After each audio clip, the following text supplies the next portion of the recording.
Precedent and case law, the one attorney that, oh no, I understand how clear, Tom, it says inalienable, and I understand it's, life and liberty and to acquire, protect, and possess. He goes, but case law and precedent says that in times like these, that can go away.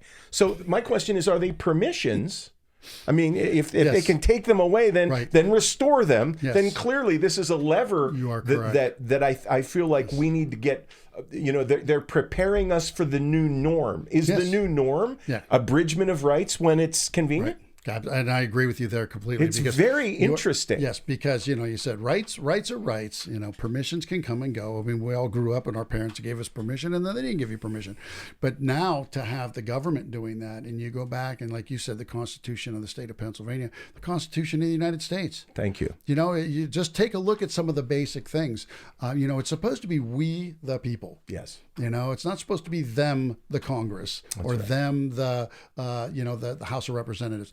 It's supposed to be we the people, and we the people have turned over that you're going to make the best decisions for us. Wow. We've made our Congress people lifetimers, because we remember their name, and we figure, well, they've always done a good job for us, and we just keep checking the same box. We even have our favorites now. Have you noticed that? Absolutely. I like him or I like her. And it's like, you don't even, come on. You don't even know them, man. No. And I got to bring this to a close just from a time standpoint, but you're on a topic, because one of the things that I think we're both seeing, and I think our listening audience is seeing this too, is this narrative, the COVID narrative, right, is being politically weaponized.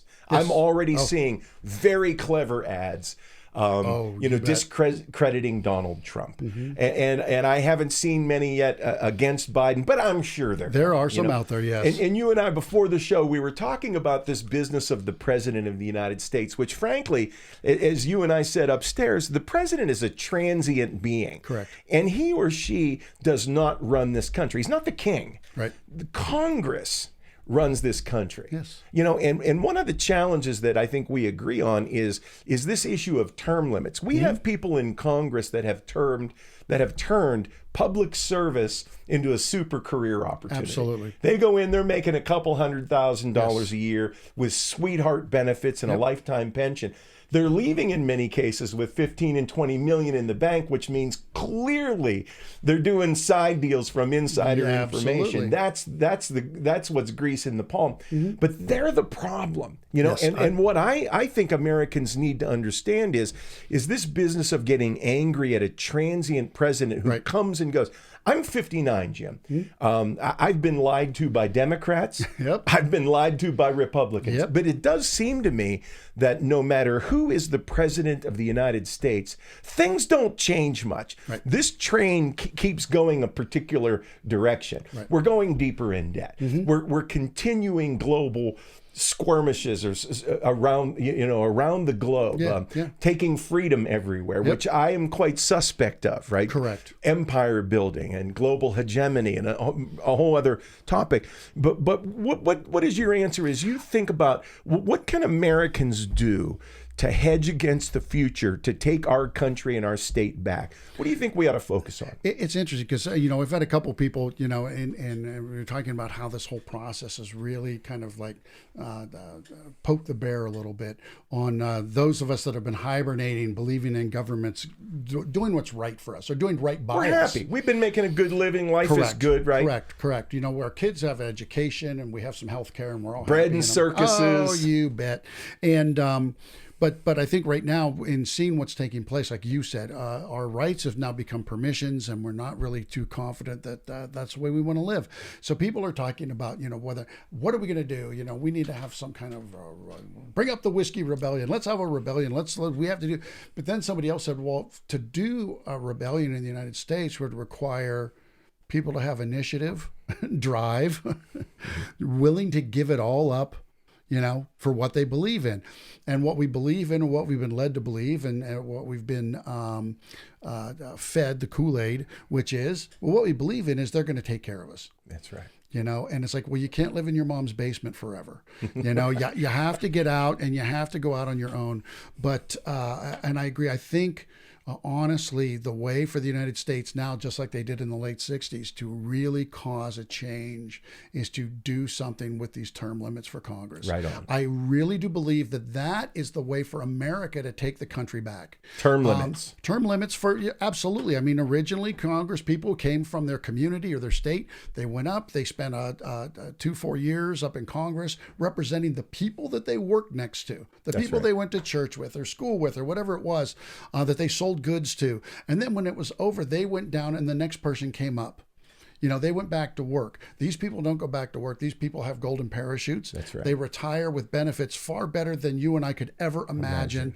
I get on the pedestal about how much sports people make. They get better deals than the sports athletes, but we don't think about it that way. We'll say, I can't believe that guy's playing football making $10 million. Okay, this person's going to retire with $2 million a year, full benefits, no Social Security issues.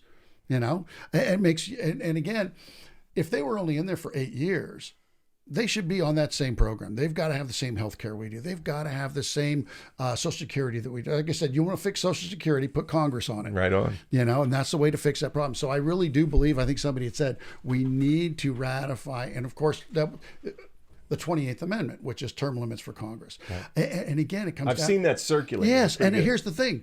Who's going to vote on it? Right. Does Congress have to pass it? I can't really see them saying, "Oh yeah, let's go ahead and shoot ourselves in the foot. Let's give it to ourselves, guys." Yeah, come on, and but it's that same thing. But that's really what the American people need to be able to really start pushing for. We need to make these people. They're not accountable. Yeah. They give themselves raises. They give themselves better benefits. Insider trading is essentially a known fact. It is. Because they know that this law is coming down. Well, yeah, this stock sell off before this shit hit. Oh, before the COVID-19 thing. And again, it's ridiculous.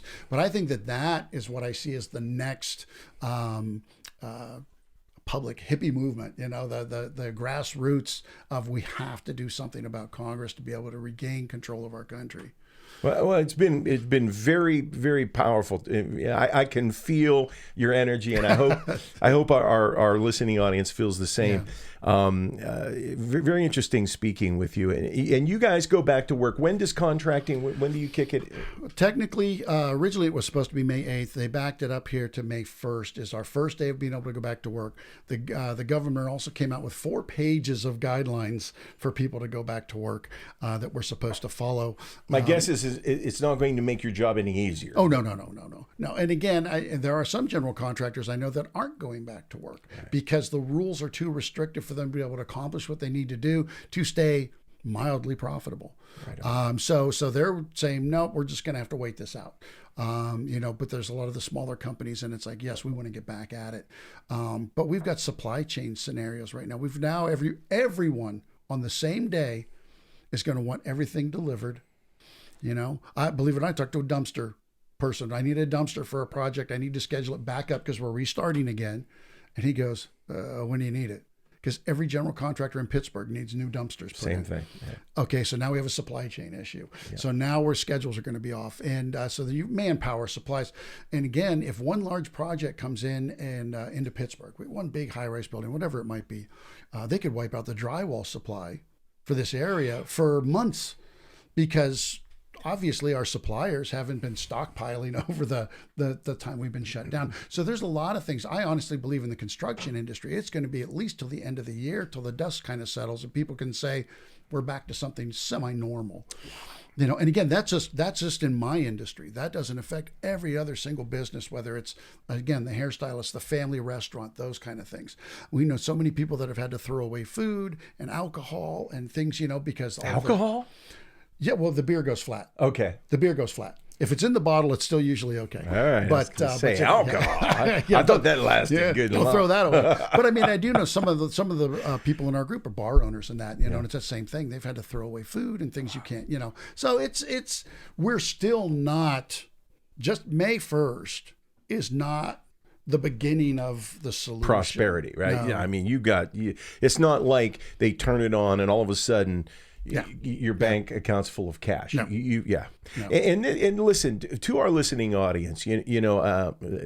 Really appreciate everything that you've had to say, and I hope that people understand that people who want to go back to work, they're not bad people. Nope. They're people who see an entirely different set of circumstances than what people who are in a different situation, a different station in life. In fact, there's a lot of stuff floating around on Facebook, but one of the copy and paste paragraphs that I've seen 100 times is, people say we're all in the same boat. We're not in the same boat. We're in the same torrent or the same Correct. challenge. But some people are in a life raft. Some people are in a kayak. Some people are in a yacht. By the way, our politicians, they're rolling down the river in a yacht, baby. Yeah. A little different than the mom and pop shop situation. Right. So I tell you what, I wish you nothing but blessing and prosperity. Thank you. When you get to go, when things start rolling, how can people touch base with Yesco Contracting again? I know Jim McClellan does excellent work. This is an outstanding human being who is going to meet and exceed your expectations. How can people learn about you, get in touch with you, and hopefully, I hope you get swamped with business. Oh God, like I said, I keep hoping. I'm waiting for that problem. I'm waiting for my manpower problem to show up any day now. Yeah. Or how about the one like where you have so much money you don't really know what to do with it? Yeah, just tell the bank no. Yes, right. So I'm going to tell the bank no. So the company Yesco Contracting, Yesco YESCO, actually stands for Your Exceptional Service Company. That's where the name came from. So Yesco Contracting Incorporated, we're based here in Washington, PA. We work in Washington County all the way up through Allegheny County and other outlying areas.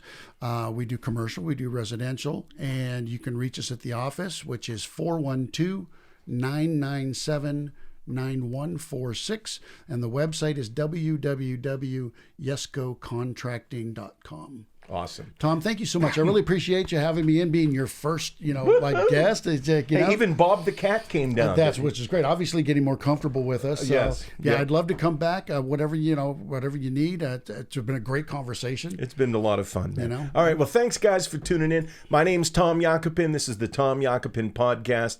You can find us on YouTube, find us on Facebook.